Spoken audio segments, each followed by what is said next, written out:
വെള്ളത്തിൽ പോവുക ഞാൻ എവിടേക്ക് പോകണ എനിക്ക് ഓർമ്മയില്ല. ഞാൻ നീന്തി വന്നു പിടിച്ച് കയറാൻ. അങ്ങനെ കയറി ഇങ്ങനെ പോയപ്പോൾ അവിടെ ആന മൂന്നെണ്ണം ഉണ്ട്. അതിലൊരു കവുങ്ങിന്റെ മരം ഉണ്ടായി. ആ മരത്തിനെ കെട്ടിപ്പിടിച്ചിട്ട് ഞാൻ ഈ ആനന്റെ മുഖത്ത് നോക്കിയിട്ട് പറഞ്ഞു, ഒരു കൊമ്പനാണ്. ആന ഇങ്ങനെ എന്നെ നോക്കി ഇങ്ങനെ ഉണ്ടാവും ചെവിയാട്ടി നിൽക്കുന്നുണ്ട്. അപ്പൊ ഞാൻ പറഞ്ഞ്, ഞങ്ങൾ വലിയ ദുരിതത്തിൽ നിന്നാണ് രക്ഷപ്പെട്ട് വരുന്നത്.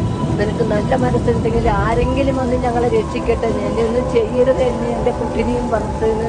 ആനിങ്ങനെ നോക്കി രണ്ട് കണ്ണു കൂടി ഇങ്ങനെ വെള്ളം വരിക. എൻ്റെ ആ മരത്തിന്റെ താഴെ തന്നെ ഞാനും എൻ്റെ കുട്ടിയും കിടന്നു. മഴ, പെരും മഴ. രാത്രി 1:30 സംഭവിച്ചിട്ട് 6 മണി വരെ രാവിലെ ആ മരത്തിന്റെ താഴെ ഞങ്ങൾ കിടന്നു. ഞങ്ങൾ അടുത്തുനിന്ന് മാറിയിട്ടില്ല. ആന അവിടെ തന്നെ നിൽക്കുക. ഒരു ശല്യം ചെയ്തിട്ടില്ല, ഒന്നും അത് തിന്നിട്ടില്ല. അത്